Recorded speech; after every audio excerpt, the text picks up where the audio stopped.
Praise the lord. దేవుని పరిశుద్ధ నామమునకు మహిమ కలుగును గాక. దేవాతి దేవుని యొక్క మహాకృపను బట్టి మరొకసారి ప్రకటన గ్రంథ ధ్యానాన్ని మనం కొనసాగించగలుగుతూ ఉన్నాం. అందుని బట్టి దేవుణ్ణి స్తుతిస్తూ ఉన్నాయి.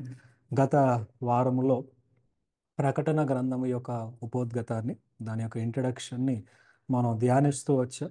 దేవాతి దేవుడు తన యొక్క ప్రత్యక్షతను అపోస్తలుడైన యోహాను పద్మాసు ఉదీపాన ఉన్నప్పుడు ఏ విధంగా చాలా స్పష్టంగా తనకి అందించాడో, అండ్ ఈ ప్రకటన గ్రంథం అనేటువంటిది ఒక ఓపెన్డ్ స్క్రోల్గా, అంటే దేవుడు ప్రతి వ్యక్తి ప్రతి మనిషి కూడా తెలుసుకోవాలి అంత్య దినాల గురించి, ఆయన రెండో రాకడ గురించి అనే ఉద్దేశముతో ఒక తెరవబడిన పుస్తకముగా, మర్మములు బయలుపరచబడిన పుస్తకముగా, క్రీస్తుని రాకడికి సంబంధించి అనేకమైనటువంటి గూఢమైనటువంటి సత్యాలు వివరించబడిన పుస్తకముగా ఈ యొక్క ప్రకటన గ్రంథాన్ని మనం చూస్తూ ఉంటాం.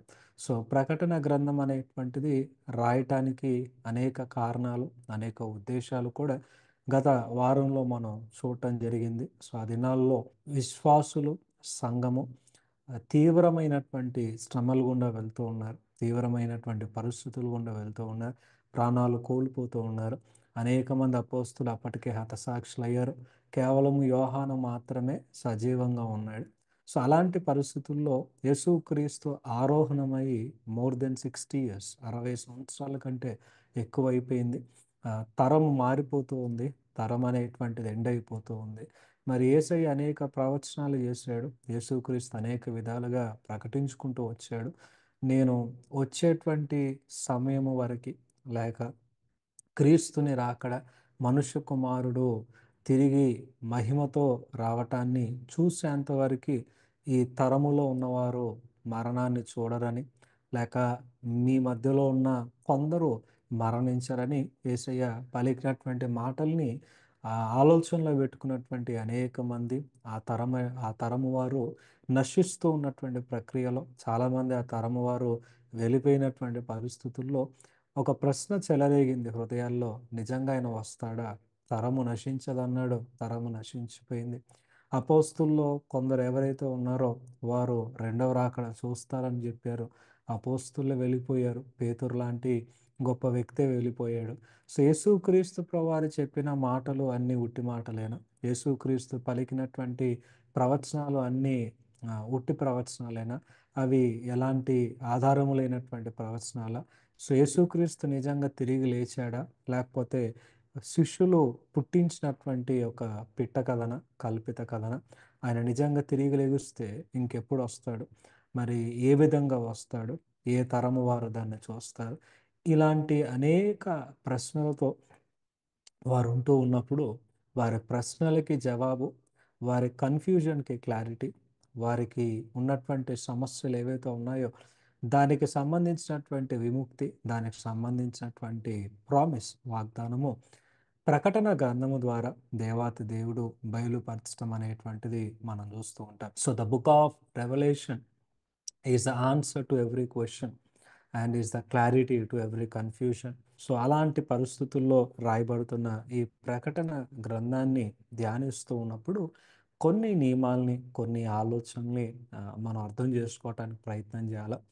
ఎందుకంటే ప్రకటన గ్రంథం అనేది ఇతర పుస్తకాల్లాగా, ఇతర గ్రంథాల్లాగా ఉన్నటువంటి గ్రంథంగా, జనరల్లీ బైబిల్ అనేటువంటిది 4 రకాల లిటరరీ ఫామ్‌తో రాయబడింది. అంటే బైబిల్‌లో 4 రకాల లిటరేచర్, లేక 4 రకాల లిటరరీ ఫార్మ్స్, సాహిత్యాన్ని మనం చూస్తూ ఉంటాం, గ్రంథ శైలిని మనం చూస్తాం. జనరల్లీ బైబిల్‌లో కనిపించే 4 రకాలు ఏంటంటే, ఒకటి హిస్టరీ, చరిత్ర మనం చూస్తాం. రెండవది పోయెట్రీ, కావ్యాన్ని మనం చూస్తాం. అండ్ మూడవది డిస్కోర్స్, అనేక బోధలు, వర్ణనలు, వివరణలు అనేటువంటివి కనిపిస్తూ ఉంటాయి, సంభాషణలు కనిపిస్తూ ఉంటాయి. అండ్ నాలుగవది ద ప్రాఫెసీ, ప్రవచనం అనేటువంటిది చూస్తాం. హిస్టరీ జరిగిపోయింది, చరిత్ర అంటే జరిగిపోయింది. కావ్యం అనేటువంటిది మనుషుల యొక్క భావోద్రేకాలకి, మనుషుల యొక్క అనుభవాలకి సంబంధించింది. తర్వాత సంభాషణలు, బోధలు అనేటువంటివి ఎలా జీవించాలో ప్రస్తుతానికి సంబంధించినటువంటివి. కానీ ప్రవచనం అనేటువంటిది భవిష్యత్తుకి సంబంధించింది.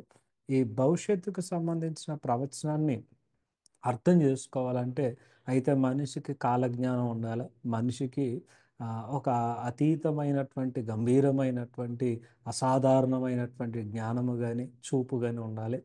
ఇవన్నీ లేకుండా ఒక నార్మల్ వ్యక్తి ప్రవచనాన్ని అర్థం చేసుకోవాలంటే దేవాతి దేవుడు ఒక మెట్టు దిగి, ఆ మనిషిని ఒక మెట్టుని పెంచి ఆత్మీయంగా లేక దర్శన రూపంలో ఆత్మవశుడుగా ఉన్నప్పుడు ఆత్మవశుడుగా చేసి కొన్ని చిత్రాలను, కొన్ని సాదృశ్యాలని చూపిస్తే తప్ప ఈ యొక్క వ్యక్తి లేక మనిషి అర్థం చేసుకోవటం కష్టం. సింపుల్‌గా చెప్పాలంటే ఒక ఆత్మీయమైన విషయాల్ని, భవిష్య విషయాలని ఈ భౌతిక కళ్ళు, ఈ భౌతిక మేధస్సు అనేటువంటిది అర్థం చేసుకోవటం అసంభవం. కాబట్టి ఆత్మీయ విషయాలకి, భవిష్య కాలానికి, భౌతికమైన సత్యాలకి, భౌతికమైన నేత్రాలకి మధ్యలో ఒక బ్రిడ్జ్ లాగా కనెక్ట్ చేస్తూ దేవుడు ఏ విధంగా ఈ ప్రకటన గ్రంథంలో సత్యాల్ని బయలుపరిచాడో అర్థం చేసుకుంటాం. So coming to the very nature of the book, ఈ పుస్తకం యొక్క స్వభావాన్ని అర్థం చేసుకోవాలంటే ప్రకటన గ్రంథము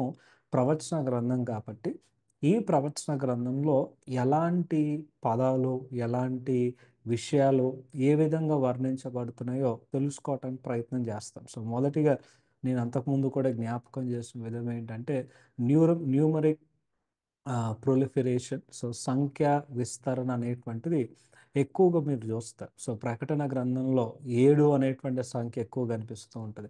ప్రకటన గ్రంథంలో 12 అనేటువంటి సంఖ్య మనం చూస్తాం. సో ఎందుకు ఇదంతా కూడానంటే అంతకుముందు అన్నట్టుగా ఈ ప్రకటన గ్రంథం అనేటువంటిది బైబిల్‌లో ఉన్న పుస్తకాలన్నీ కూడా ఆ దినాల్లో యూదుల యొక్క పర్స్పెక్టివ్, యూదుల యొక్క ఆచారాలు, యూదుల యొక్క నమ్మకాలు, యూదుల యొక్క పరిస్థితులు, యూదుల యొక్క ప్రాంతము, యూదుల యొక్క ఆలోచన విధానాలు, వారు నమ్మినటువంటి సిద్ధాంతాలు, వీటన్నిటిని ఆధారం చేసుకొని ప్రపంచాన్ని చేరుకోవటానికి, యూదులను చేరుకోవటానికి ఈ లేఖనం అనేటువంటిది రాయబడుతుంది. సో సెట్టింగ్ అనేటువంటిది ఎక్కువగా యూదుల సంస్కృతి ప్రకారంగా ఆ దినాల్లో, ఆ సంవత్సరంలో, ఆ పరిస్థితుల్లో ఉన్నటువంటి సంస్కృతి ప్రకారంగా రాయబడుతున్నట్టుగా ప్రత్యేకంగా మనం చూస్తాం.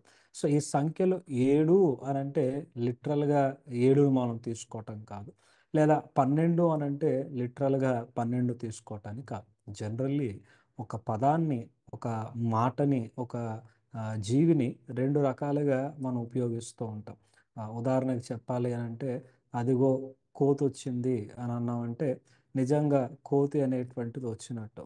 అదేవిధంగా ఎదిగేవు గాని అన్ని కోతి చేష్టలు చేస్తావేంటి అనంటే మళ్ళీ ఆ మనిషిని పిలుస్తూ లేక ఆ మనిషిని తిడుతూ ఆ మనిషి యొక్క ప్రవర్తనని సరిచేస్తూ మనం కోతిలాగా చేస్తున్నావేంటి అని కోతితో కంపేర్ చేస్తాం. సో కోతి అనేటువంటి ఈ మాటని నిజంగా కోతికి వాడతాం.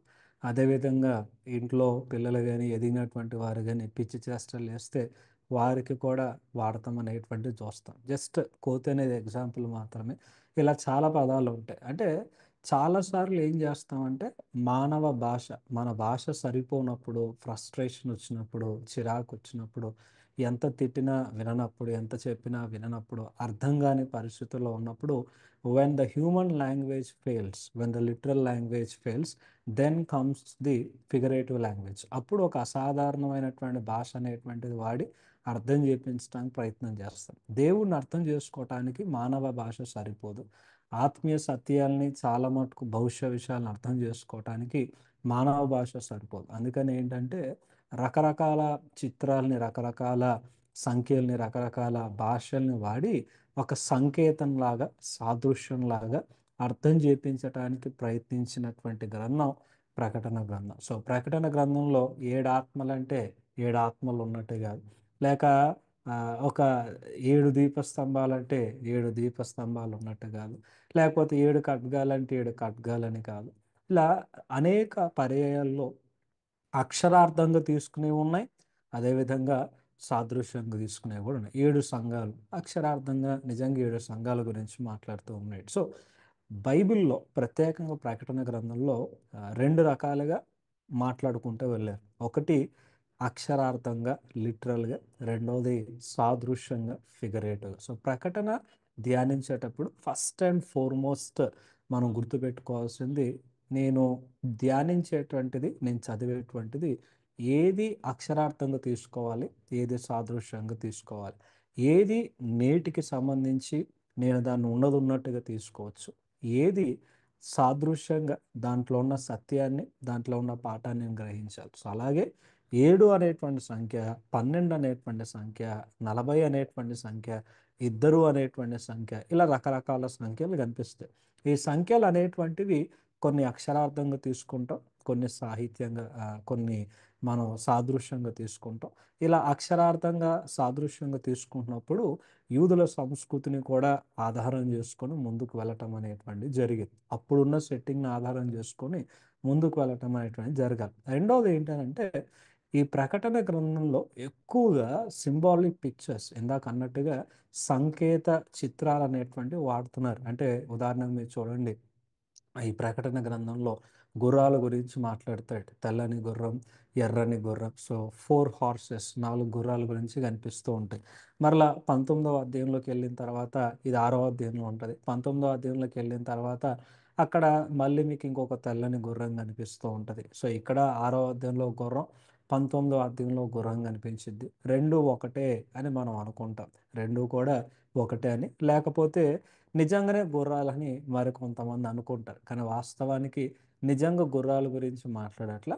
అదేవిధంగా ఈ రెండు కూడా ఒకే గుర్రంగా కూడా మనం చూస్తాట్లేదు. 6వ అధ్యాయంలో ఉన్న తెల్లని గుర్రం వేరు, 19వ అధ్యాయంలో ఉన్నటువంటి తెల్లని గుర్రం, వైట్ హార్స్ అనేటువంటిది వేరుగా ఉంటుంది. తర్వాత అంత్యక్రీస్తు గురించి మాట్లాడుతూ ఉన్నప్పుడు 13th చాప్టర్లో, 12th అండ్ 13th చాప్టర్లో ఒక క్రూర మృగము అనే ఎక్కువగా వాడతారు. ఎక్కడ అంత్యక్రీస్తు అన్న పదాన్నే మీరు చూడరు, మొత్తం కనిపించే క్రూర మృగము, క్రూర మృగము అని కనిపించుద్ది. దాని తర్వాత సాతాను గురించి మాట్లాడేటప్పుడు 12వ అధ్యాయంలో ఘట సర్పము, రెడ్ డ్రాగన్ అని వాడతాడు, కానీ సాతాను సాతాను సాతాను అని పద్దాక వాడినట్టుగా మీరు చూడరు. ఈ విధంగా చూస్తూ ఉంటే ప్రకటన గ్రంథంలో అనేక మార్లు సింబాలిక్ పిక్చర్స్ అనేటువంటి, అంటే ఒక వ్యక్తిని వర్ణించటానికి ఆ వ్యక్తికి సంకేతంగా చాలా చిత్రాలు అనేటువంటివి వాడుకుంటూ వచ్చారు. రోడ్డు మీద మనం వెళ్తూ ఉంటే కూడా స్పీడ్ బ్రేకర్కి ఒక సైన్ కనిపిస్తుంది, సిగ్నల్స్ ఉంటే ఒక సైన్ కనిపిస్తుంది, స్కూల్ ఉంటే ఒక సైన్ కనిపిస్తుంది. సో ఈ సైన్ బోర్డ్స్ ఏవైతే ఉంటాయో, it's a sign that it's referring to someone or it's referring to something.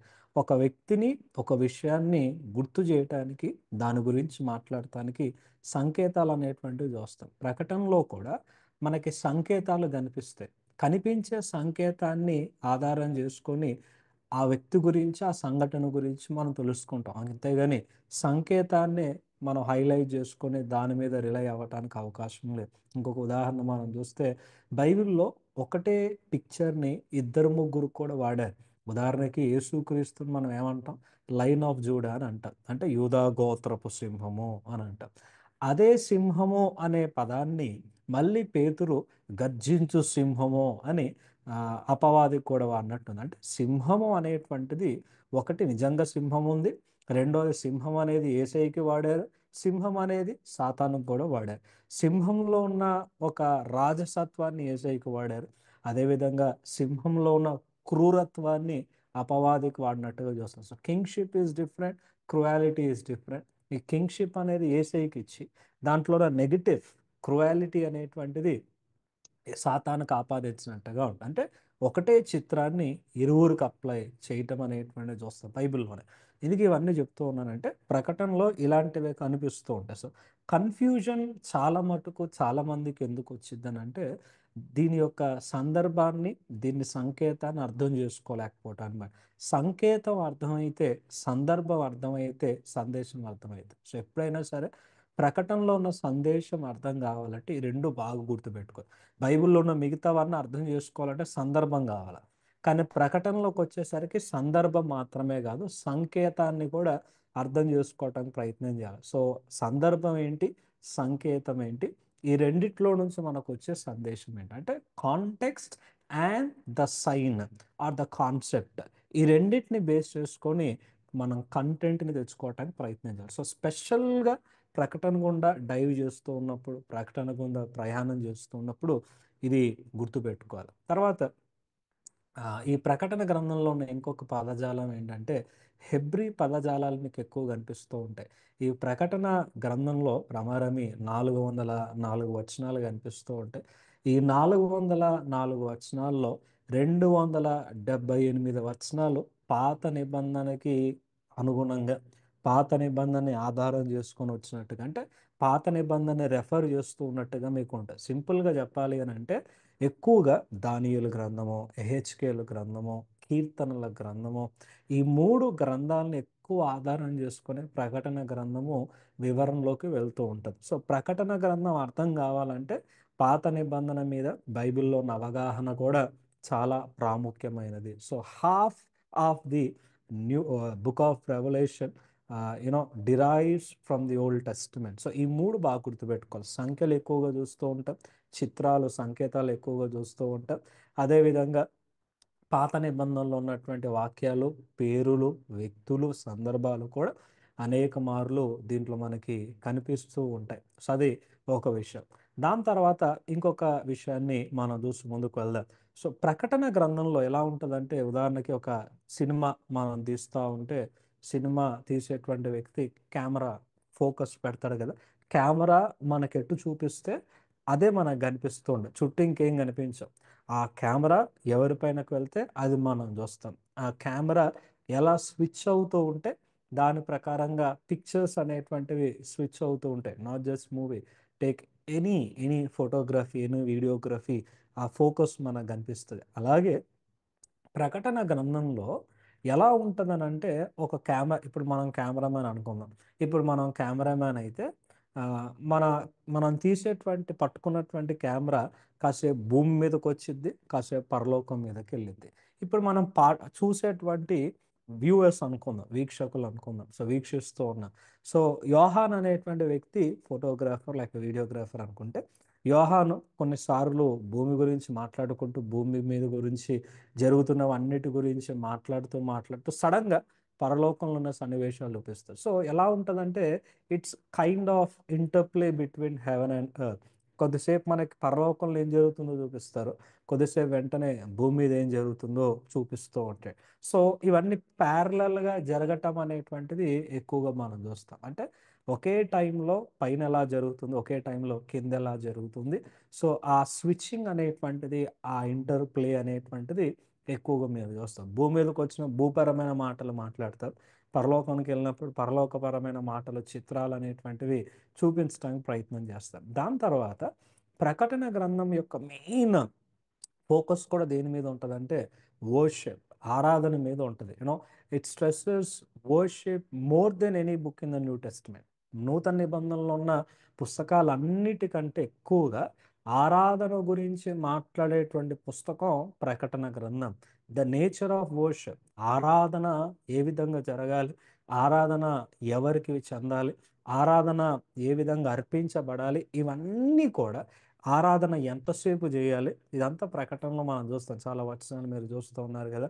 నేను ఒకసారి దేవదూతని మ్రొక్కటానికి యోహాను వెళ్ళినప్పుడు చివరి అధ్యాయంలో దేవదూత అంటాడు, నన్ను మ్రొక్కొద్దు, నేను కూడా నీలాంటి ఒక సృష్టిలో భాగాన్నే, ఆరాధనకి అర్హుడు దేవాతి దేవుడు మాత్రమే, ఆయనకే ఆరాధన చెందాలి. అలాగూ సర్వ సృష్టి, సర్వదూతల సమూహం, సర్వ పరిశుద్ధులు ప్రతి ఒక్కరూ దేవాతి దేవుని ఎలా ఆరాధిస్తూ ఉన్నారు, రాత్రింబగలు, it's not 1 hour, it's not 1 week, రాత్రింబగలు ఎలా ఒక వ్యక్తి దేవుణ్ణి ఆరాధిస్తూ ఉన్నాడు. నిత్యత్వంలో మన పని, మన కర్తవ్యం, మన సేవ, మన యొక్క జీవన విధానం ఆరాధన అనేటువంటిది కూడా ప్రత్యేకంగా ప్రకటనలో మనం చూస్తాం. ఇవన్నీ వచనాల్లోకి వెళ్ళినప్పుడు ఇంకా వివరంగా కనిపిస్తూ ఉంటాయి. ఇవన్నీ ఎందుకు చెప్తూ ఉన్నానంటే, మనం దేంట్లోకైతే దూకబోతూ ఉన్నామో దాని లోతు మనకు తెలియాలి. సముద్రంలో ఈదాలన్నా, చెరువులో ఈదాలన్నా, ఒక స్విమ్మింగ్ పూల్లో ఈదాలన్నా, దేంట్లో ఈదాలన్నా లోతు తెలియకుండా దూకితే చాలా ప్రమాదం. ఏది కూడా తెలియకుండా పట్టుకుంటే చాలా ప్రమాదం. అలాగే ప్రకటన గ్రంథాన్ని ధ్యానించకముందు దాంట్లో ఉన్న సంఖ్యలు, దాంట్లో ఉన్న సంకేతాలు, దాంట్లో ఉన్న పాత నిబంధన వాక్య భాగాలు, పరలోక భూపరమైన సన్నివేశాలు, ఆరాధనకి సంబంధించిన అనేక పదజాలాలు, ఈ 5 కూడా ప్రత్యేకంగా ప్రకటనలో మనం చూస్తాం. చెప్పాలంటే 5 పిల్లర్స్ అని కూడా చెప్పొచ్చు. ఈ ప్రకటనను అర్థం చేసుకోవటానికి ఈ 5 పిల్లర్స్ అనేటువంటిది మనం బేసిస్గా ఏర్పాటు చేసుకుంటాం. So that's the introduction. ఇప్పుడు ప్రత్యేకంగా ప్రకటనని భాగాలుగా చేసుకుందాం. చాలామంది మీరు ఎప్పుడైనా ఒక పుస్తకాన్ని చూస్తే ఎనీ సెక్యులర్ బుక్ ఏ పుస్తకమైనా చూసినా సరే ముందు కంటెంట్ మనకు కనిపిస్తూ ఉంటుంది. అవుట్లైన్ అనేటువంటిది కనిపిస్తూ ఉంటుంది. అంటే ఆ పుస్తకంలో ఎన్ని అధ్యాయాలు ఉన్నాయి, ఒక్కొక్క అధ్యాయం ఎన్ని పేజీలు ఉన్నాయి, ఇవన్నీ మనకి టేబుల్ ఆఫ్ కంటెంట్స్ మనం చూస్తాం కదా, అది ఇనీషియల్ పేజ్లో కనిపిస్తుంది. అండ్ ప్రతి పుస్తకం బైబిల్లో ఉన్న ప్రతి పుస్తకానికి కూడా చాలామంది విభాగాలు ఇవ్వటానికి ప్రయత్నం చేస్తారు. అంటే ఈ అధ్యాయం నుంచి ఈ అధ్యాయం ఇది మాట్లాడుతుంది, ఈ అధ్యాయం నుంచి ఈ అధ్యాయం ఇది మాట్లాడుతూ ఉంది. ఈ విధంగా మనుషులు రకరకాలుగా అవుట్లైన్స్ ఇవ్వటానికి ప్రయత్నం చేస్తారు. ప్రకటనకు కూడా ఈ రోజుకి అనేక మంది అనేక అవుట్లైన్లు ఇచ్చారు, కానీ ఏది కూడా కరెక్ట్గా అడాప్ట్ అవుతూ ఉన్నట్టుగా, కరెక్ట్గా అది అప్లై అవుతూ ఉన్నట్టుగా కనిపించవు. కొంతమంది ప్రకటన మొత్తాన్ని భవిష్యత్తు అంటారు, 1 నుంచి 22 అధ్యాయాలు. మరికొంతమంది అసలు ప్రకటన గ్రంథం భవిష్యత్తే కాదు, ఆ దినాల్లో యోహాను టైంలో రోమా రోమా ప్రభుత్వానికి, ఆ దినాల్లో ఉన్న క్రైస్తవ సమాజానికి మధ్యలో జరిగిన మంచి చెడు యొక్క పోరాటము, ఆ పోరాటంలో విముక్తి కలిగితే ఎలా బాగుంటుందో ఊహించుకొని రాసినటువంటి ఒక ఒక ఊహాగానం అని మరి కొంతమంది అంటారు. మరి కొంతమంది జరిగిపోయింది మొదటి శతాబ్దంలో. సో ప్రకటనని అయితే చరిత్రలాగా చూస్తారు, అయితే మొత్తం భవిష్యత్తులాగా చూస్తారు, లేదా ఇది ఒక ఊహలాగా ఒక కల్పితంలాగా చూస్తూ ఉంటారు. ఇది హ్యూమన్ పర్స్పెక్టివ్, ఇది హ్యూమన్ స్టాండ్ పాయింట్. కానీ దేవుని దృక్కోణంలో దేవుడు మనిషి తత్వాన్ని ముందే తెలుసుకొని మనిషికి వదిలేస్తే వాడు ఏదేదో గాల్లో మేడలు కట్టేస్తూ ఉంటాడు, వాడికి నచ్చినట్టుగా వాడు రాసేసుకుంటూ ఉంటాడు అని దేవాతి దేవుడు ఆలోచించి ఏ పుస్తకంలో లేనట్టుగా ప్రకటనలోనే ఒక గొప్ప నమూనా, ఒక గొప్ప అవుట్లైన్, ఒక గొప్ప రూపురేఖ అనేటువంటిది దేవుడు ప్రకటనలో ఇచ్చేసాడు. చెప్పాలంటే 1వ అధ్యాయము 19వ వచనం అనేటువంటిది it's God given outline for the book or God revealed outline for the book. ఈ ప్రకటన గ్రంథాన్ని ఏది భవిష్యత్తు, ఏది ప్రస్తుతము, ఏది చరిత్ర, దేనిని ఎలా తీసుకోవాలో దేవాతి దేవుడు దాంట్లో ఒక మ్యాప్, లేకపోతే ఒక గైడెన్స్, లేకపోతే ఒక ఏ విధంగా ముందుకు వెళ్ళాలో ఒక కంపాస్ దాంట్లోనే దేవుడు పెట్టడం అనేటువంటిది జరిగింది. So 119 would be an outline of the book. 119 would be guide map for the entire book. ఈ పుస్తకం మొత్తాన్ని అర్థం చేసుకోవటానికి ఇది ఒక గైడ్ మ్యాప్ లాగా ఏ విధంగా ఉందో కూడా మనం చూస్తాం. సో 1వ అధ్యాయం 19వ వచనం 3 భాగాలుగా చేసుకుంటే అక్కడ ఉన్నటువంటి వచనాన్ని మనం చూడగలము. సో మొదటి భాగం వచ్చేసరికి చూచిన వాటిని అన్నమాట. చూచిన వాటిని యోహాను చూస్తున్నాడు, యోహానికి ఏదో కనిపిస్తుంది. సో యోహాను ఏది చూశాడు, చూస్తూ ఉన్నాడు, చూశాడు. రెండు కూడా కనిపిస్తున్నాయి. సో నీవు చూచిన వాటిని రాయి. సో యోహాను కొన్ని విషయాల్ని చూడటం జరిగింది. ప్రధానంగా అదేంటంటే పరలోకములో ఉన్నటువంటి యేసుక్రీస్తు ప్రభువు, ఆయన వ్యక్తిత్వం, ఆయన శక్తి, ఆయన చేయబోతూ ఉన్నటువంటి కార్యాలు, వీటన్నిటిని యోహానికి మొదటి అధ్యాయంలో యేసుక్రీస్తు చూపించటం గురించి మనకు కనిపిస్తుంది. రెండోది ఉన్న వాటి గురించి రాయి అని అంటాడు. ఇప్పుడు ఏవైతే ఉన్నాయో అంటే సంఘాల గురించి రాయి అని 2, 3 అధ్యాయులు కూడా పొసెషన్ ఆఫ్ క్రైస్ట్. ఒకటి క్రీస్తుని వ్యక్తిత్వం, రెండోది క్రీస్తుని యొక్క సొత్తు, ఒకటి క్రీస్తుని యొక్క క్యారెక్టర్, రెండోది ఆయన సంఘం, ఆయన స్వభావము, ఆయన సంఘం. మొదటి అధ్యాయంలో ఆయన స్వభావం గురించి, 2, 3 అధ్యాయంలో ఆయన సంఘం గురించి రాయమంటాడు. ఇక మూడో భాగంలోకి వెళ్తే వీటి వెంట కలగబో వాటిని అని అంటాడు.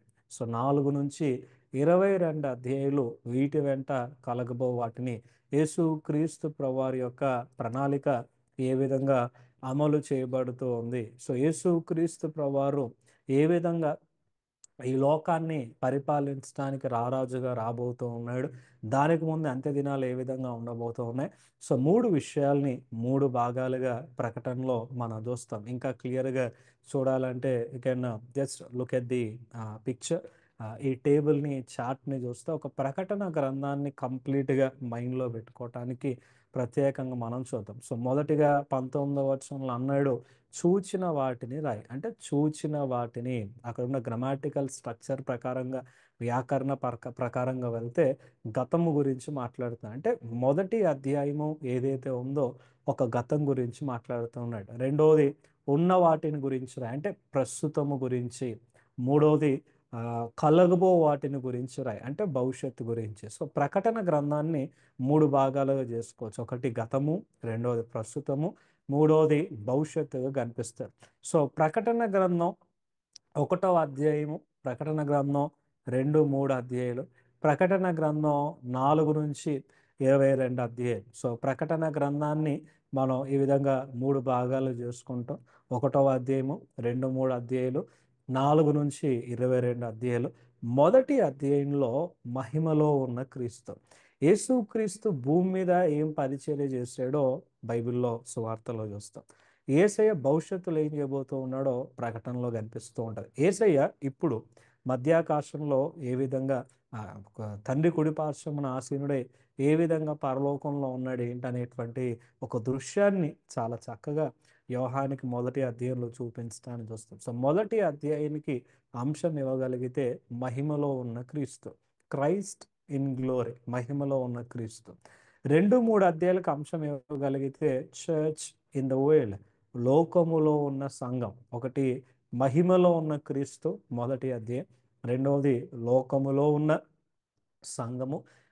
ఈ 7 సంఘాలు ప్రపంచం మొత్తానికి ఆ, పోల్చుకోవటానికి కరెక్ట్గా సరిపోయేటువంటి సంఘాలని చెప్పచ్చు. అంటే ఇది రాయబడినటువంటి నాటి నుండి ఏసే తిరిగి వచ్చేంత వరకు, సంఘం ఎత్తబడేంత వరకు ప్రపంచంలో ఎన్ని కోట్ల సంఘాలు పుట్టుకొచ్చినా, ఎన్ని తరాలు పుట్టుకొచ్చినా, ఎన్ని వేల తరాలు మనకు కనిపించినా సరే ఖచ్చితంగా 7 సంఘాల్లో ఒక సంఘానికి ఫిట్ అయితే, అంటే మన బుద్ధి మారదు. అంటే పైన ఎంత మారినా వేరు అనేటువంటిది, రూట్ అనేటువంటిది మారే అవకాశం లేదు.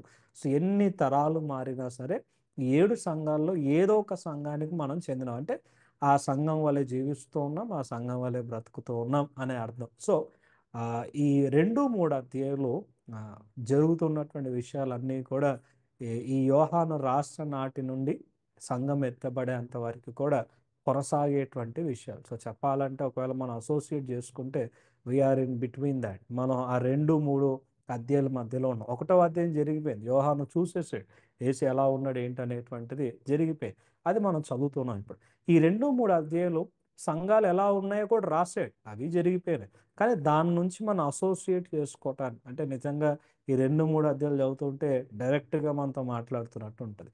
4 నుంచి 22 అధ్యాయులు ఏదైతే ఉంటుందో crisis in the future. So భవిష్యత్తులో రాబోయేటువంటి విపత్తు గురించి మాట్లాడుతున్నాం. భవిష్యత్తులో రాబోయేటువంటి విపత్తు గురించి మనం చూస్తాం. అంటే కంప్లీట్గా వీటి వెంట జరగవే, సంఘం ఎత్తబడిన తర్వాత భూమి మీదకి దేవుని ఉగ్రతకు వచ్చినప్పుడు ఏం జరగబోతోంది అనేటువంటిది 4 నుంచి 22 అధ్యాయులు. సో ప్రకటన గ్రంథాన్ని చక్కగా మూడు భాగాలు చేసుకుంటే మహిమలో ఉన్న క్రీస్తు, లోకములో ఉన్న సంఘము, భవిష్యత్తులో రాబోయేటువంటి విపత్తు, లేక భవిష్యత్తులో లోకం పైకి రాబోయేటువంటి విపత్తు. సో ఇవి దేవాతి దేవుడు మనకిచ్చినటువంటి అవుట్లెట్. దీన్ని బేస్ చేసుకొని మనం ధ్యానం చేస్తాం. ఇప్పుడు కిందకు వచ్చిన తర్వాత ఈ కిందలో మీరు చూస్తూ ఉంటే క్రాస్ మీకు కనిపిస్తుంది. సో క్రూసిఫిక్షన్ నుంచి మనం మొదలు పెడతాం. ఏసయ్య సిలువ వేయబడిన ఏసయ్య నుంచి మనం మొదలు పెడితే ప్రకటన గ్రంథాన్ని ఇంకొంచెం లోపలికి వెళ్ళి ఇంకొంచెం విడమరిచి నేను చూపించి మనం మొదటి అధ్యాయంలోకి వెళ్ళిపోదాం. సో యేసు క్రీస్తు ప్రభువారు సిలువ వేయబడినట్టుగా చూస్తాం. సిలువ వేయబడిన క్రీస్తుని మేము ప్రకటించుచున్నాం. సిలువ వేయబడిన యేసు క్రీస్తుని మనం నమ్ముతూ ఉన్నాం. సో ఆ యేసు క్రీస్తు తిరిగి లేచాడు. తిరిగి లేచిన తర్వాత ఆయన ఆరోహణమైనట్టుగా ఉంటుంది. సో ఆ యాంగిల్ మనం చూస్తే అప్వర్డ్ ఉంది కదా, సో స్లాంట్గా అప్వర్డ్ ఉన్నట్టుగా ఉంటుంది. సో యేసుక్రీస్తు ఈ భూమి మీద నుండి ఆరోహణం అయిపోయాడు. ఆయన ఆరోహణమైన 10 రోజులకి ఇంకొక ఆయన భూమి మీదకి దిగినట్టుగా ఉంటుంది, దిగి వచ్చినట్టుగా. అదే యోవేలు ప్రవక్త అంటాడు కుమ్మరించబడుట అనే మాట. సో అది అపోస్తల కార్యం 2వ అధ్యాయంలో చూస్తాం. పరిశుద్ధాత్మ దేవుడు భూమి మీదకి క్రిందకి వచ్చినట్లుగా. సో ఒకటి అసెన్షన్ ఆఫ్ క్రైస్ట్, రెండవది descent of the Holy Spirit. ఆత్మదేవుడు పైకి వెళ్ళటం, పరిశుద్ధాత్మ దేవుడు క్రిందకి రావటం, ఇది జనరల్గా మనకు కనిపిస్తూ ఉంటుంది. ఇది ఇక్కడ వరకు సువార్తల అపోస్తల కార్యాల్లో చూస్తాం.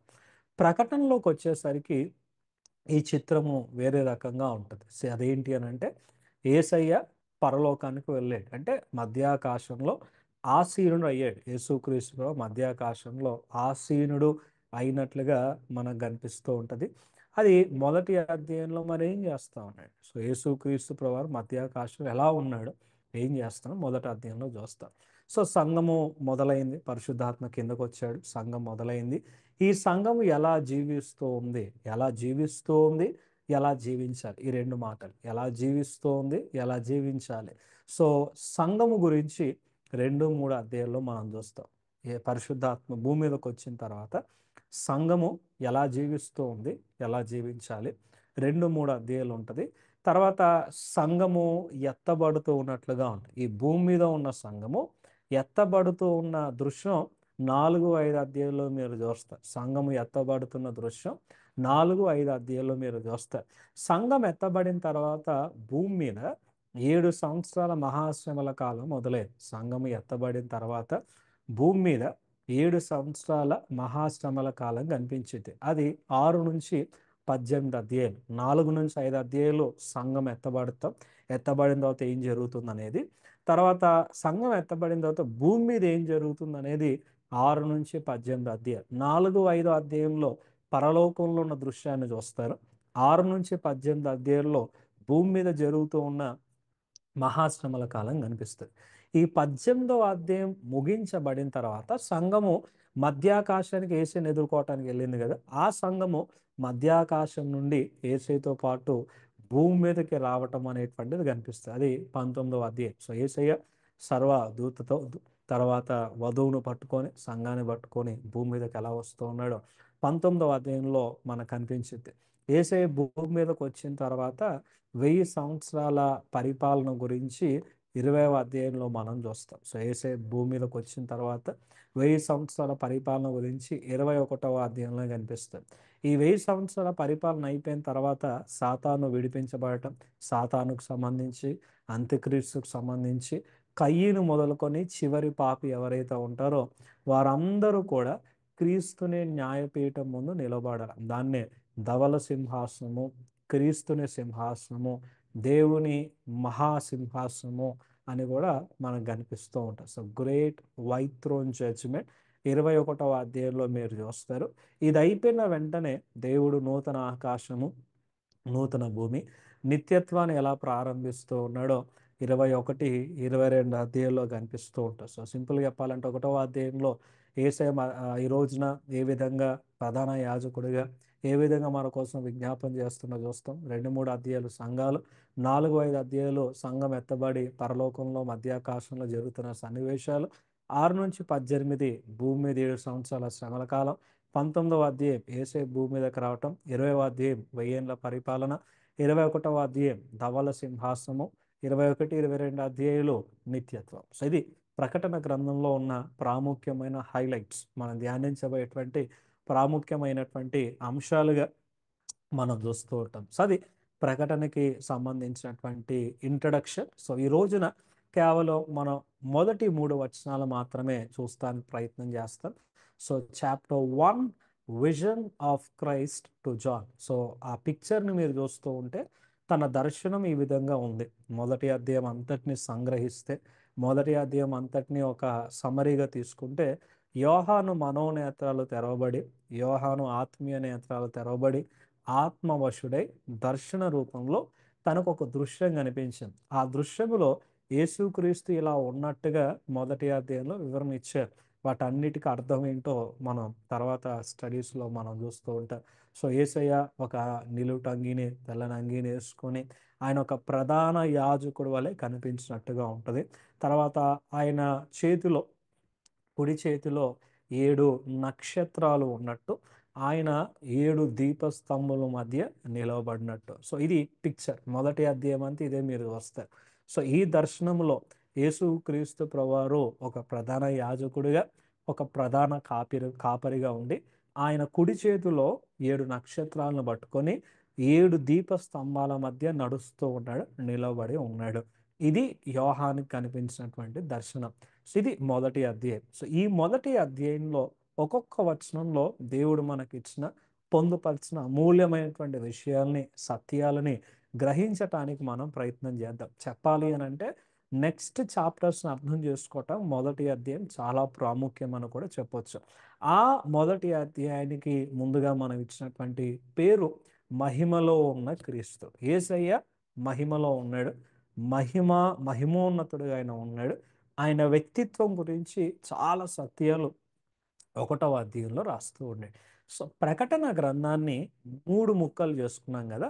ఒక లెటర్ని మీరు తీసుకోండి. ఒక లెటర్ రాసినప్పుడు ఎవరికైనా ఇంట్రడక్షన్ గ్రీటింగ్స్ ఇస్తాం. మీరు బాగున్నారా, ఎలా ఉన్నారు, తర్వాత మెయిన్ విషయం మాట్లాడతాం. లాస్ట్లో మళ్ళీ మనం బెనడిక్షన్ లాగా, డాక్సాలజీ లాగా, కంక్లూజన్ లాగా ఓకే జాగ్రత్తగా ఉండండి, conveyor regards, thank you, fine. So ఇది కంక్లూజన్. ప్రకటన కూడా అలాగనే రాయబడేది. సో ప్రకటన మొదటి అధ్యాయం ప్రారంభంలో ఉన్న 3 వచనాలు ఏవైతే ఉన్నాయో ఇంట్రడక్షన్ చెప్పాలంటే, నెక్స్ట్ అంతా కంటెంట్. మళ్ళీ 22వ అధ్యాయం ముగింపులో మళ్ళీ ముగింపు మాటలు మనకు కనిపిస్తాయి. సో మధ్యలో ఉన్నది మాత్రమే సందేశం. సో ఈ రోజున మనం చూసేటువంటిది మొదటి 3 వచనాలు. సో ప్రకటన మొదటి అధ్యాయము మొదటి 3 వచనాలకి మనం ఇవ్వగలిగిన అంశం ఏంటంటే రెవల్యూషన్ అండ్ ద రెస్పాన్స్, ప్రత్యక్షత మరియు ప్రత్యుత్తరము.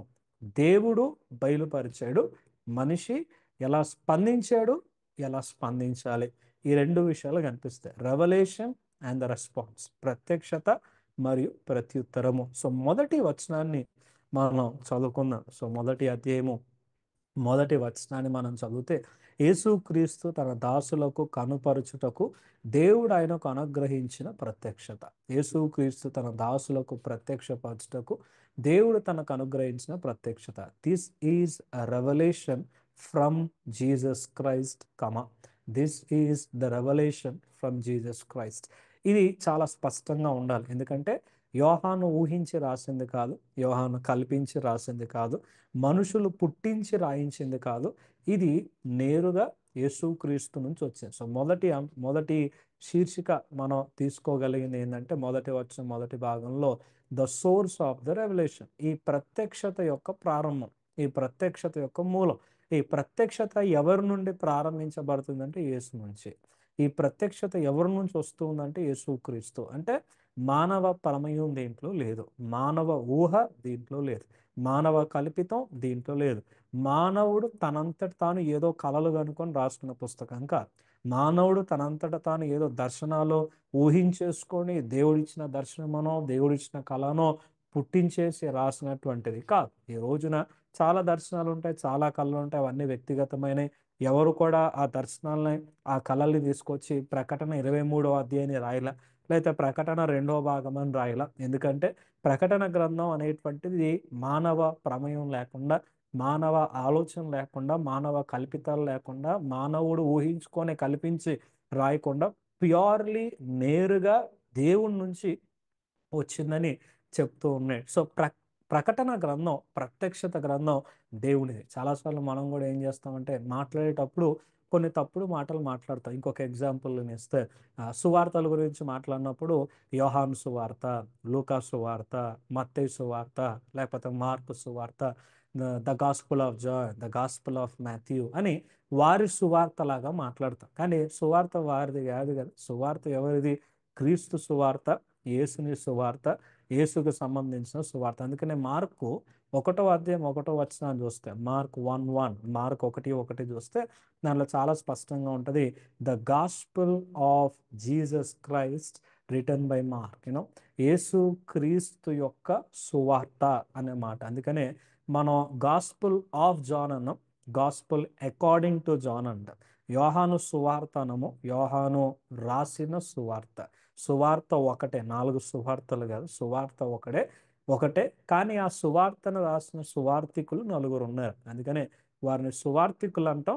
సువార్త ఒకటే, అది యేసుకి సంబంధించింది. అలాగే ప్రత్యక్షత ఒకటే, ప్రకటన ఒకటే, అది ఇది మాత్రమే. ఈ రోజున చాలామంది క్రిస్టియానిటీలో రకరకాలుగా, వాచ్ టవర్ మ్యాగజైన్ మీరు చూస్తే, సెవెంత్ డే అడ్వెంటిస్ట్ మీరు చూస్తే, మార్మనిజంని మీరు చూస్తూ ఉంటే, క్రిస్టియానిటీలో చాలా కల్ట్స్ ఈ రోజున మీకు కనిపిస్తూ ఉంటాయి. They claim about the second coming, they speak about the timing of the coming, they speak about different scenarios about the end times, అంత్య దినాల గురించి రకరకాల విషయాలు మాట్లాడతారు. అంతకుముందు మనం 2012లో రాకడ వస్తుందని విన్నాం కదా, అది ప్రపోజ్ చేసింది వాళ్ళే. దాని తర్వాత ఇంకొక టైంలో రాకడ వస్తుందని ప్రపోజ్ చేసింది వాళ్ళే. సో ఇలా చాలామంది ఏంటంటే రెండో రాకడ గురించి వక్రీకరిస్తూ రకరకాలుగా దేవుడు నాకు దర్శనం ఇచ్చాడు, దేవుడు నాకు బయలుపరిచాడు, దేవుడు నాకు ఈ విధంగా ఇచ్చాడు, రకరకాలుగా మాట్లాడుతూ ఉంటాడు. బట్ వన్ థింగ్, సువార్త ఒకటే, ప్రత్యక్షత కూడా ఒకటే. దేవుని ప్రత్యక్షత యేసుక్రీస్తు ద్వారా యోహానికి ఇవ్వబడింది, యోహాను చేత రాయబడింది.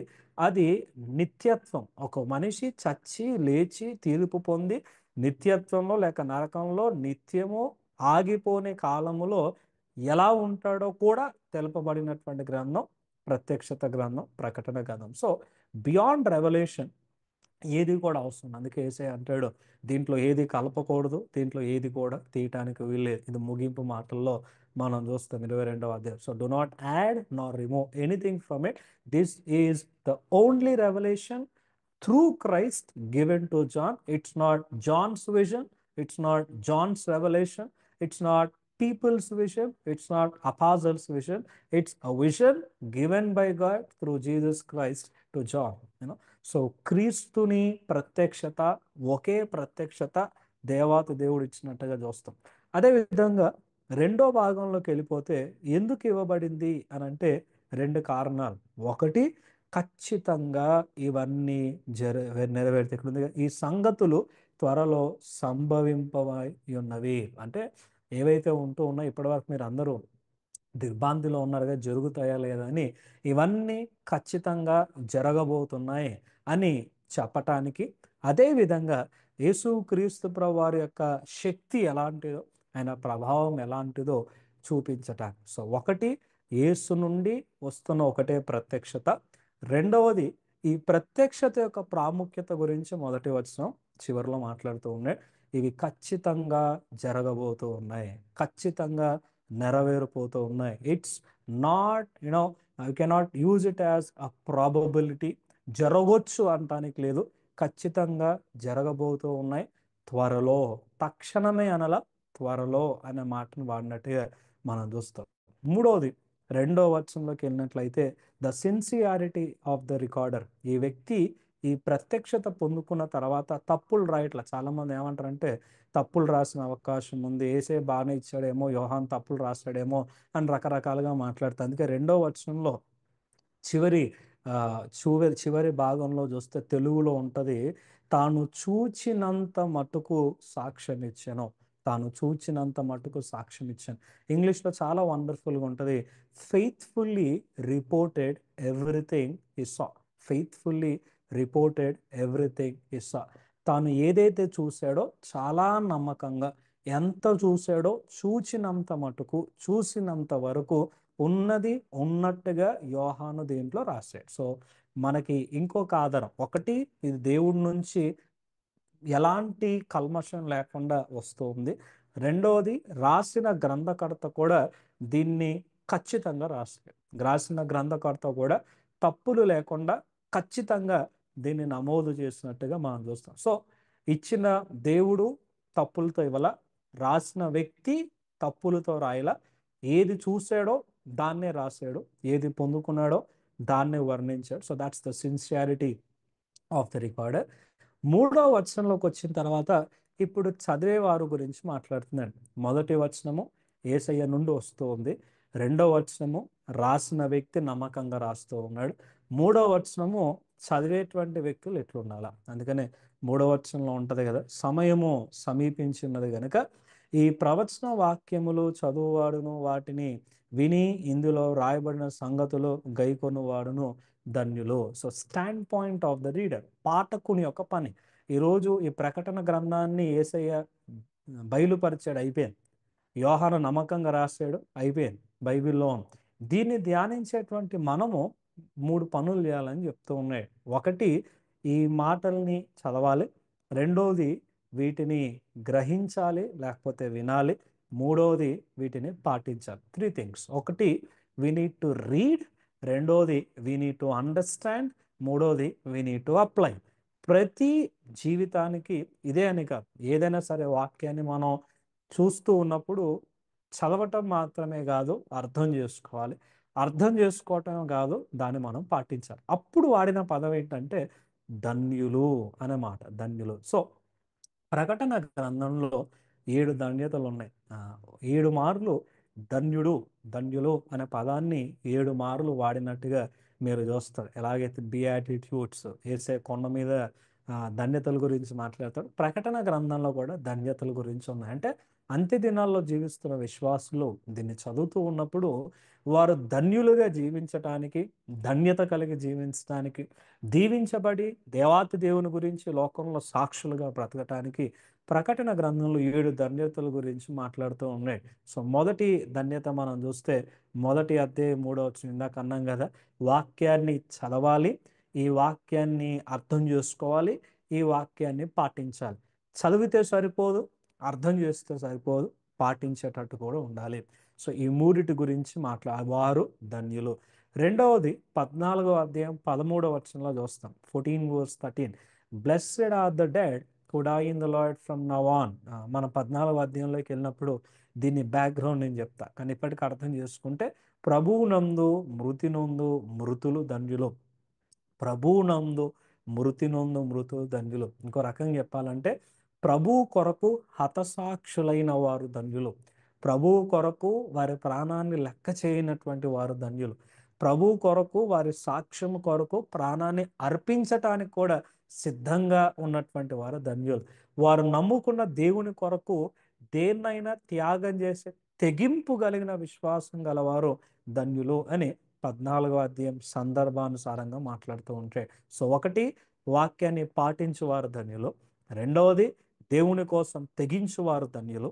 మూడవది 16వ అధ్యాయము 15వ వచనం అంటూ ఉన్నాడు, blessed is he who watches and keeps his garments, మెలకుగా ఉండి తన వస్త్రమును కాపాడుకునేవాడు ధన్యుడు. అంటే ఆత్మీయంగా చచ్చి ఉండకుండా, ఆత్మీయంగా సోమరిగా ఉండకుండా, ఆత్మీయంగా అన్కాన్షియస్గా ఉండకుండా, ఆత్మీయంగా చలనం లేకుండా ఉండకుండా, ఆత్మీయంగా మెలకుగా ఉండి, అలర్ట్గా ఉండి, అవేక్గా ఉండి నీ రక్షణ కాపాడుకుంటే, దేవునికి ఇచ్చిన పవిత్రతను కాపాడుకుంటే, దేవునికి ఇచ్చిన ఆధిక్యతను కాపాడుకుంటే, దేవునికి ఇచ్చిన వస్త్రాలను కాపాడుకుంటే వారు ధన్యులు అనే మాటని ఉపయోగిస్తున్నట్టుగా ఉంటుంది. ఒకటి, వాక్యాన్ని పాటించేవాడు ధన్యుడు.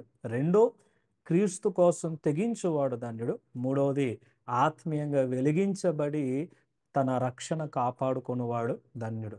నాలుగవది 19వ అధ్యాయం 9వ వచనంలోకి వెళ్ళిపోతే, గొర్రెపిల్ల వివాహ మహోత్సవం, గొర్రెపిల్ల పెండ్లి విందుకు పిలువబడిన వారు ధన్యులు. అనగా గొర్రెపిల్ల వివాహ మహోత్సవం, సంఘము, వధువు సంఘము వరుడైన యేసు క్రీస్తుని వివాహం ఆడుతున్నప్పుడు, అనగా నిత్యము యేసుతో ఉండటానికి మనం ఆయన దగ్గరికి వెళ్తూ ఉన్నటువంటి పర్యాయము.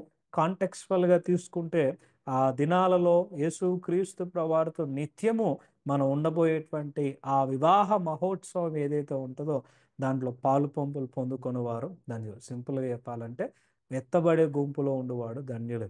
రాకడలో క్రీస్తుని ఎదుర్కొనేటువంటి అర్హత కలిగినటువంటి వాడు ధన్యులు. ఈ లోకంలో ఎంత సంపాదించుకున్నా ఒకవేళ మనం యేసు కోసం ఎత్తబడకపోతే, యేసయ్య ఈ క్షణంలో తిరిగి వచ్చినప్పుడు ఎత్తబడే గుంపులో లేకపోతే లోకం సంపాదించుకునే లాభం, ప్రాణాన్ని కాపాడుకునే లాభం, ఆస్తులు వెనకాల వేసుకునే లాభం, పేరు ప్రఖ్యాతులతో ఈ మేడలు కట్టుకునే లాభం, ఎత్తబడే సంఘములో లేకపోతే, వివాహ మహోత్సవంలో పాల్గొనలేకపోతే ధన్యత కాదది అని అంటే.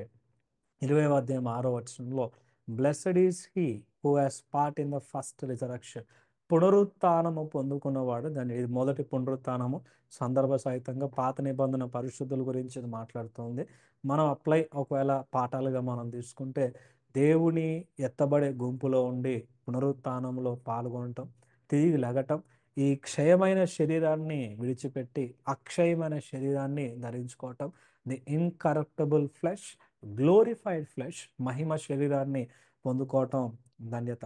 22వ అధ్యాయం 7వ వచనాన్ని మనం చూస్తే అక్కడ అంటే, ఈ గ్రంథములోని ప్రవచన వాక్యములను గైకొనువాడు ధన్యుడు. ఇందాక అన్నట్టుగా మరలా దాని గురించే మాట్లాడుతున్నాడు. Focus is more on the obedience, application. ఈ మాటలు వినాలి, ఈ మాటల్ని పాటించాలి. అండ్ చివరిగా 22వ అధ్యాయం 14వ వచనము, మీ వస్త్రములను ఉతుకుకొనువారు ధన్యులు. ఈ లోకంలో వెళ్తూ ఉన్నప్పుడు ఎంత కాపాడుకున్న మురికి అంటుతూ ఉంటుంది. ఆ సిన్ స్టెయిన్స్ అనేటువంటివి, వరల్డ్లీ స్టెయిన్స్ అనేటువంటివి కనిపిస్తూ ఉంటాయి. ఫుల్ వర్షం పడుతుంది, ఆఫ్ రోడ్, ఎలాంటి సరైన రోడ్డు లేదు, బురద రోడ్డు ఉంది. ఆ బురద రోడ్డులో తెల్లని బట్టలు నేను వేసుకున్నా. ఇప్పుడు నా పని ఏంటంటే బయటికి వెళ్ళి నా పని నేను చేసుకొని మళ్ళీ అదే తెల్లని బట్టలతో ఇంట్లోకి నేను రావాలి. ఈ ఈ ప్రక్రియలో ఖచ్చితంగా రెండు జరుగుతాయి. ఒకటి ఏంటి అని అంటే కంప్లీట్గా ముద్దయి వస్తాం. ఎందుకు కంప్లీట్గా ముద్దయి వస్తాం అని అంటే, అంత ఫుల్ వర్షంలో, అంత బురద రోడ్డులో చిన్న మచ్చ కూడా అంటకుండా తెల్లని బట్టలు వేసుకొని బయటికి వెళ్ళి ఇక్కడ రావటం అసాధ్యం. సో కాబట్టి మొత్తం తడిసిపోయి లేక మొత్తం మచ్చలతో డాగులతో వస్తూ ఉంటాం. సో సేమ్ సినారియో లోకంలో మనం వెళ్ళినప్పుడు లోకంలో అన్నీ అంటించేసుకొని మరలా దేవుని దగ్గరకు వస్తూ ఉంటాం. కానీ వాక్యం చెప్తుంది ఆ విధంగా జరగటానికి లేదు. ఎందుకు అని అంటే ఒక పాసిబిలిటీ. రెండవది ఏంటంటే తెల్లని బట్టలు వేసుకొని ఆ బురద రోడ్డులు అంత వర్షంలో కూడా మనం ఒక మచ్చ అంటకుండా తిరిగి రావటానికి గల ఆస్కారం ఒకటే, కంప్లీట్ రెయిన్ కోట్ వేసుకొని బయటికి వెళ్తే అలానే పోతాం. ఆ రెయిన్ కోట్ అంటుకుంటుంది, ఆ రెయిన్ కోట్ తీసేసి తెల్లని వస్త్రాలతో ఇంటికి రావచ్చు. So that would be one possibility. అప్పుడు అక్కడక్కడ చిన్న స్టెయిన్స్ ఉండేటువంటి అవకాశం ఉంటుంది, కానీ మొత్తం బట్టలు పాడే అవకాశం ఉండదు అని ఒక ఆలోచన ఇక్కడ కనిపిస్తుంది. అంటే సింపుల్గా అర్థం ఏంటి అని అంటే, వాక్యం అనేటువంటిది మనం వస్త్రాలుగా ధరించుకొని, రక్షణ వస్త్రాన్ని ధరించుకొని, మనం ఒక సర్వాంగ కవచనాన్ని వేసుకొని లోకంలోకి వెళ్ళిన పడిపోకుండా, బలహీన పడిపోకుండా ఉంటాము. అలా కొన్ని మార్లు పడిపోయినప్పుడు వాటిని కడుక్కొని సరి చేసుకొని రెండవ రాకడ కొరకు కనిపెట్టువారు ధన్యులు. సో క్రీస్తుని రాకడ కోసం పవిత్రంగా ఉంటూ ఒకవేళ పడిపోతే సరి చేసుకొని తిరిగి లేచి జీవించువారు ధన్యులు. సో 3వ వచనంలో చెప్తున్న మాట ధన్యత. ఇది మన బాధ్యత. ప్రకటన గ్రంథం ఏం జరగబోతుంది యేసయ్య ఉన్నదన్నట్టుగా చూపించాడు. యోహాను ఉన్నదన్నట్టుగా రాశాడు. దీన్ని చదివే మనము ఎలా జీవించాలో, ఎలా ధన్యులుగా ఉండాలో మాట్లాడుతూ ఉంటాడు. సో అది 3వ వచనం విత్ ది సైక్లోస్. సో దీంతో నేను ముగిస్తా. ఇందాక మనం చూసాం, ఒకటి ప్రత్యక్షత ఆయన నుండి వచ్చింది. రెండవది ప్రత్యక్షత ఖచ్చితంగా జరగబోయే వాటిని గురించి మాట్లాడుతూ అవి జరుగుతాయని చెప్తూ ఉంది. రాసిన వ్యక్తి కరెక్ట్గా రాశాడు, చదివేటువంటి వ్యక్తి చదివి పాటించాల. చివరిగా అంత్య దినముల ప్రారంభం గురించి ఉంటుంది, లేకపోతే సడన్నెస్ ఆఫ్ ద రిటర్న్. 3వ వచనము రెండో భాగము ఇంగ్లీష్లో ఉంటుంది, తెలుగులోకి వచ్చేసరికి మొదటి భాగం ఇంగ్లీష్లో ఏముంటుందంటే for the time is near అని ఉంటుంది. తెలుగులో సమయము సమీపించింది. వెంటనే అనే పదం వాడల, తక్షణమే, ఇమీడియట్ అనే పదం వాడల. వేదాంత పండితులు వాడే పదం ఏంటంటే the imminent coming of Christ అని అంటాం. యేసయ్య రాకడ ఎప్పుడైనా జరగవచ్చు. ఇప్పుడే కాదు, ఎప్పుడైనా జరగవచ్చు. తక్షణమే అని మనం అనట్ల, తప్పక అని అంటూ ఉన్నాం. తక్షణమే జరగదు, ఈ సెకండ్లో అయిపోయిందని కాదు, కానీ తప్పక జరిగిద్ది, అది ఏ క్షణమైనా. సో అందుకనే 1 తెస్సలోనిక 5వ అధ్యాయము 3వ వచనంలో మనం చూస్తూ ఉంటాం కదా, లోకంలో ఉన్న వారు అంటారు నెమ్మదిగా ఉన్నది, ఇంకా భయమేమీ లేదు అని లోకములో ఉన్నవారు చెప్పుకొనుచుండగా, అంత నెమ్మదిగా ఉంది, అంత శాంతిగా ఉంది, ప్రపంచం అంత సెక్యూర్గా ఉంది, నా డబ్బులు సురక్షితంగా ఉన్నాయి, నా జీవితం secured job, secured life, secured family, secured money, everything is secured, I have a peaceful life, ఇంకా ఏం జరగదు అని మనుషులు అనుకుంటూ ఉన్నప్పుడు జరిగేటువంటి మాట, హఠాత్తుగా మనుషులు ఊహించినటువంటి రీతిలో ఒక గర్భిణీ స్త్రీని పోలి, గర్భిణీ స్త్రీ ప్రసవ వేదన వచ్చినట్లు, ఒక దొంగ వచ్చినట్లు రెండవ రాకడ వచ్చును. సో మనం నమ్మేటువంటి ఒక సిద్ధాంతం ప్రకటన గ్రంథం మరలా మన జ్ఞాపకం చేస్తుంది, యేసయ్య తప్పక వస్తాడు, అండ్ ఏ క్షణంలో అయినా వస్తాడు. తప్పక వస్తాడు, ఏ క్షణంలో అయినా వస్తాడు. అందుకనే తెలుగులో చాలా చక్కగా తర్జుమా చేశారు, ఇదిగో నేను త్వరగా వచ్చుచున్నాను అనే మాట. వచ్చుచున్నాను, వస్తాను అనలా, వచ్చుచున్నాను. క్రియ మొదలైంది, అడుగులు మొదలయ్యే, లేక పని మొదలైంది, రాకడ మొదలైంది, కార్యం జరుగుతుంది, ఎప్పుడైనా రావచ్చు. ఒక గర్భిణీ స్త్రీకి, ప్రసవ వేదన పడే స్త్రీకి ప్రసవం ఎప్పుడు వచ్చిందో తెలియదు. ఒక దొంగ ఎప్పుడు దొంగతనం చేయడానికి వస్తాడో తెలియదు. That's called suddenness. It can happen at any moment of time. అలాగే యేసయ్య తిరిగి ఎప్పుడు రాబోతూ ఉన్నాడో తెలియదు. కానీ కాలము సమీపమైంది, కాలము దగ్గరగా ఉన్నది. అంత్య దినాలు మొదలైనవి, అంత్య దినాల్లో మనం ఉన్నాం. ఈ అంత్య దినాల్లో ఆయన ఎప్పుడు వస్తాడో తెలియదు కాబట్టి నెమ్మది నిజంగా నెమ్మది కాదు. సెక్యూరిటీ, భద్రత నిజంగా భద్రత కాదు. ఈ లోకం ఇచ్చే భద్రత నిజమైన భద్రత కాదు. ఈ లోకం ఇచ్చేటువంటి నెమ్మది నిజమైన నెమ్మది కాదు. క్రీస్తు మాత్రమే నెమ్మది ఇవ్వగలడు. క్రీస్తు మాత్రమే నిత్యమైన భద్రత ఇవ్వగలడు, నిత్యమైన జీవితాన్ని ఇవ్వగలడు. సో ఈ ప్రక్రియలో ప్రకటన గ్రంథాన్ని వచ్చే వారం నుండి కూడా మరింత వివరంగా అనేక సత్యాలు మనం తెలుసుకోవడానికి ప్రయత్నం చేస్తాం. సో ఈ 3 వచనాల్లో కూడా దేవుడు బయలుపరిచాడు మన బాధ్యత ఏంటనేటువంటిది, మన స్పందన ఎలా ఉండాలనేటువంటిది చూపిస్తూ ఉన్నాడు. సో గాడ్ విల్లింగ్, దేవుని చిత్తం అయితే వచ్చేటువంటి దినాల్లో అనేక సత్యాల్ని మనం తెలుసుకోవటానికి సిద్ధపడదాం. అట్టి కృప దేవాతి దేవుడు మనకి అనుగ్రహించి నడిపించునుగాక. చిన్న ప్రార్థన చేసుకుందాం. మహోన్నతుడా, గొప్ప తండ్రి, పరిశుద్ధ దేవ, మీరు ఇచ్చిన సమయాన్ని నీకు స్తోత్రాలు. నమ్మదగినటువంటి దేవ, మాట ఇచ్చినటువంటి దేవ, తరాలు మారిన, యుగాలు మారిన, పరిస్థితులు చేజారిపోయిన మా ప్రభా, మాట ఇచ్చిన నీవు ఖచ్చితంగా నెరవేరుస్తావు. వస్తానన్న నీవు రాక మానవు. మరి తిరిగి రానైనటువంటి నీ కొరకు మేము కనిపెట్టుచున్న సంఘముగా, సిద్ధపడుతూ ఉన్న సంఘముగా, మా రక్షణ వస్త్రాల్ని కాపాడుకుంటూ మా మురికి జీవితాన్ని కడుక్కునేటువంటి సంఘముగా, మలినమైనటువంటి జీవితాన్ని సురక్షితంగా, ఇంకా నీ కొరకు ఇంకా మలినము లేకుండా జీవించేటువంటి సంఘముగా, సువార్త ప్రకటించే సంఘముగా మమ్మల్ని ఉంచమని ప్రార్థిస్తూ ఉన్నాం. అయ్యా, ఈ ప్రకటన గ్రంథంలో అనేక సత్యాలను బయలుపరచాం.